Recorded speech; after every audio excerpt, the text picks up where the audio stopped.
Bom dia, rapaziada, como é que vocês estão? Eu estou bem, graças a Deus, espero que vocês estejam bem. Avisando vocês que eu estou no trabalho, tentando ganhar uma moeda, beira de avenida, vai passar ônibus, caminhão, carro com funk, moto barulhenta, gente falando. Não repare, beleza? Rapaziada, nós temos notícia do Mengão, vou passar para vocês, mas antes deixe seu like, faça comentário, se inscreva no canal, dá um apoio pra gente, beleza? Tamo junto, vamos começar com polêmica, polêmica. Tinha duas, mas para encurtar o vídeo, ontem ficou um vídeo muito longo, tô tentando reduzir meus vídeos, beleza? O pai do Gerson não gostou da entrevista, desculpa, o pai do Gabigol não gostou da entrevista que o Landim deu no Charla Podcast, beleza? Então ele respondeu ao ex-presidente do Flamengo, Landim. Depois nós vamos ver o que foi que o Landim disse, beleza? Vamos pela resposta primeiro do pai do Gabigol. Se o senhor tivesse honrado a sua palavra de homem, talvez as coisas seriam diferentes. Tudo o que nos prometeram foi cumprido. Não foi cumprido, né? Conquistamos vários títulos e glórias. Somos gente de palavra. E graças ao Senhor, hoje Gabriel não está no Flamengo. Um clube pelo qual temos muita admiração e que tem uma torcida fantástica, escreveu o pai do Gabigol. Beleza? Então vamos ver aqui o que foi lá. No podcast, Rodolfo Landim foi direto ao comentar Gabigol, destacando a trajetória do atacante do time e o declínio técnico a partir de 2026, fator que, segundo ele, pesou na saída. Simples. Seu filho, não é que faltou palavra, é que às vezes você fala que vai renovar com o cara quando ele está em alta, mas aí o declínio técnico dele começa a cair, aí você quer que contrata ele, ou então mantém ele jogando nada. O Gabigol não joga nada há mais ou menos uns 4 anos. Só falar pro pai do Gabigol que é isso, o Gabigol não joga nada há uns 4 anos. Nós estamos em 2026, já tá, você não joga nada desde 2022. O seu filho não joga nada, beleza? Vamos dizer aqui o que o Landim falou, que deu a revolta do pai do Gabigol. Em 2023 ele teve um ano muito ruim. Em 2024 também vinha mal. E ainda rolou um problema com o Felipe Luiz na final, que foi aquela da Copa do Brasil. Uma situação inacreditável. Landim acrescentou que as polêmicas acabaram manchando a história do jogador do clube. Lá, eu entendo que ele teve motivos dele, ficou frustrado porque achava que a gente deveria tê-lo recontratado. A verdade é que Gabigol está marcado na história do Flamengo, teve um papel gigantesco nos títulos, sinto pena. Se ele tivesse mantido o nível que vinha mostrando, tinha tudo para ser a referência desse período vitorioso do Flamengo. E não tenho a menor dúvida de que hoje ele já não é mais. Na verdade, aí é o pensamento meu, o Gabigol, ele não era a referência dos títulos do Flamengo. Para mim, o Bruno Henrique e o Arrascaeta jogava mais do que ele. O Gabigol fazia os gols que todo mundo preparava. A final da Libertadores é muito claro. Você vê lá na defesa, o Arrascaeta e o Diego dando carrinho, arrebentando. Primeiro o Diego deu um carrinho, depois o Arrascaeta deu um carrinho. Aí roubou a bola, tocou pro Bruno Henrique. O Bruno Henrique fez toda a jogada do gol de empate, toda a jogada. Aí jogou no Arrascaeta, o Arrascaeta deu um carrinho que ele se esticou todo para jogar pro Gabigol, ficou com um câmbio. O Arrascaeta, se você prestar atenção, o Arrascaeta, volta lá naquele gol de empate contra o River Plate. O Arrascaeta e o Bruno Henrique não comemoram o gol de empate. O Gabigol faz o gol livre. Todo mundo fez jogada. O Arrascaeta, Diego se mataram. O Bruno Henrique fez aquela jogada inteligente. O Arrascaeta com esforço. Por quê? Porque o Arrascaeta ele sentiu cãibra na hora que ele deu aquele carrinho para dar o passe. Ficou lá na área. O Bruno Henrique foi lá ajudar o Arrascaeta. Você pode reparar que o Arrascaeta está deitado na área e o Bruno Henrique está lá ajudando. Vai lá, busca lá o gol lá para você ver. O Gabigol só fez o gol. Tá conseguindo entender? O Gabigol não tá jogando nada naquele jogo. Não fez nada. Entendeu? O Gabigol, ele ganhou títulos no Flamengo ali, só que ele fazia o gol com aquela bola que chefe, toma aí, faz o gol, filho. Toma, faz aí o gol. Aquelas bolas que se olha assim, igual os outros brincam, até minha avó fazia. Entendeu? Pra mim, as referências sempre foram Bruno Henrique e Arrascaeta. Tanto é que ele caiu tecnicamente. E quem é que se manteve? Bruno Henrique e Arrascaeta. É os dois que comandavam junto com o Everton Ribeiro. Era eles. O Gabigol é o cara que fazia o gol. Beleza. fazia o gol. Mas não era o primor técnico, não era o cara que comandava o time. O Gabigol nunca foi, ele fazia os gols. Os caras faziam tudo pra ele, tá aí, filho. Se alimenta aí. O cara ia lá, fazia aquele banquete e dava pra ele, falava, agora você se alimenta. E ele ganhava as glórias. Por quê? Porque ele era midiático, ele sabia ganhar a mídia. É aquele gesto lá, polêmico, falar bobeira, falar um par de coisa, e criar polêmica, e provocar os outros, provocar as outras torcidas, provocar os outros times. Então, os outros, tudo ali mais quietinho, mais tranquilo, jogando futebol, fazendo dele. E ele gostava, então ele chamava os holofotes para ele. Vamos dizer dela, o Gabigol não cabeceava, não sabia chutar com a perna direita, não tinha drible. Ô mulher, não tinha não tem, porque ele ainda joga. E não tem velocidade. Era a perna esquerda e uma bola fácil para ele fazer gol. Essa é a verdade do Gabigol. Agora que todo mundo já sabe como é que ele joga, não tem mais um time igual ao do Flamengo que ele fazer. Tá aí, ó. Esse é o Gabigol que nós vemos. Faz 4 anos que não joga nada. Beleza? Então, só para lembrar o pai do Gabigol, que não é que faltou palavra, faltou futebol do filho dele. Beleza? E vamos lá, ó. O Jardim tá completando um mês no Flamengo e teve a sua primeira derrota.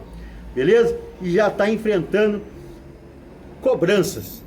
O pessoal já está cobrando. Quem está cobrando? A torcida.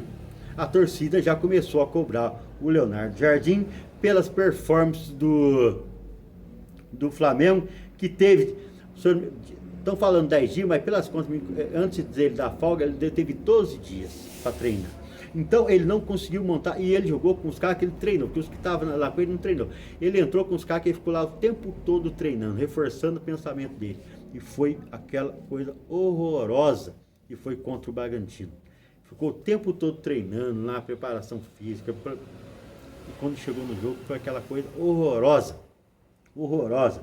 Então ele já está sofrendo a sua primeira instabilidade dentro do clube, com cobranças internas e externas, que era a torcida que já está crescendo. Foi aquilo que eu falei, o estilo de jogo dele, ele segura ele enquanto ele ganha. Se ele começar a perder, pronto, ele empatou um jogo contra o Corinthians, perdeu o outro, e eu estou falando desde a vitória. Não é um estilo de jogo que a torcida do Flamengo gosta, beleza? Mas vamos lá. Estão falando que ainda é cedo para falar em turbulência, mas o revés em Bragança Paulista gerou críticas da torcida, já que a equipe teve 10 dias para treinar durante a data FIFA. O próprio treinador subiu o tom tanto na entrevista coletiva quanto após a partida na cobrança. Na cobrança de Mbappé aos jogadores no Ninho do Urubu, no dia seguinte, o português também falou. O que está acontecendo? O Mbappé marcou uma reunião com o Boto e o Landim lá no Ninho do Urubu. Ele vai lá periodicamente, mas a partir da derrota aqui, ele foi lá no Ninho do Urubu. E teve reuniões com o Boto e com o Leonardo Jardim. Depois disso, o BAP também foi cobrar os jogadores. E depois da cobrança em cima dos jogadores, lógico, o Leonardo Jardim também fez lá. O dia do Flamengo após a derrota tem multa a pagar e cobrança de BAP no Ninho do Urubu. Tá entendendo? O BAP foi lá, cobrou. O Leonardo Jardim cobrou. O Boto e também cobrou os jogadores.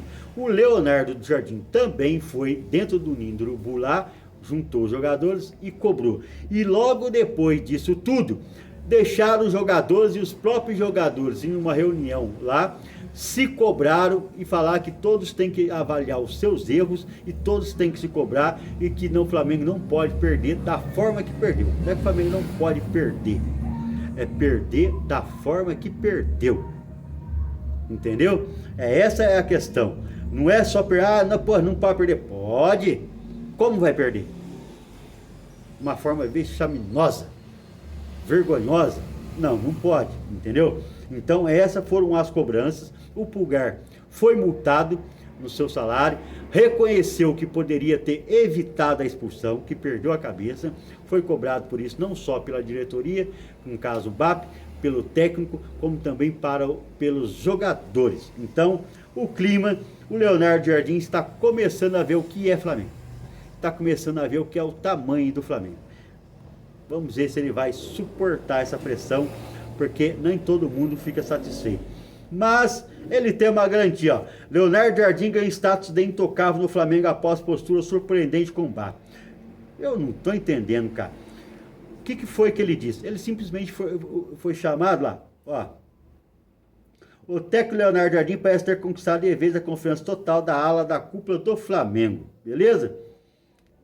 só por causa de um episódio. Vou falar para vocês, vou ver se você vai falar. Por isso, quem for dar essa informação foi o paparazzo rubro-negro.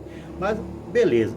Não é nem pelo quem está dando informação, é a postura da própria diretoria, uma coisa tão pequena, achar que o cara é intocável.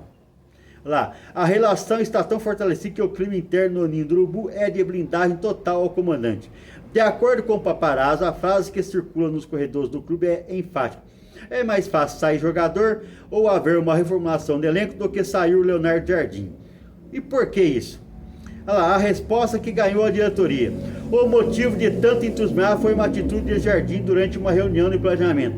Ao ser questionado por BAP sobre quais atacantes gostaria de contratar, especialmente nomes com menos de 26 anos, visando o rejuvenescimento do elenco, o treinador deu uma resposta que fugiu do padrão dos técnicos que passam pelo futebol brasileiro.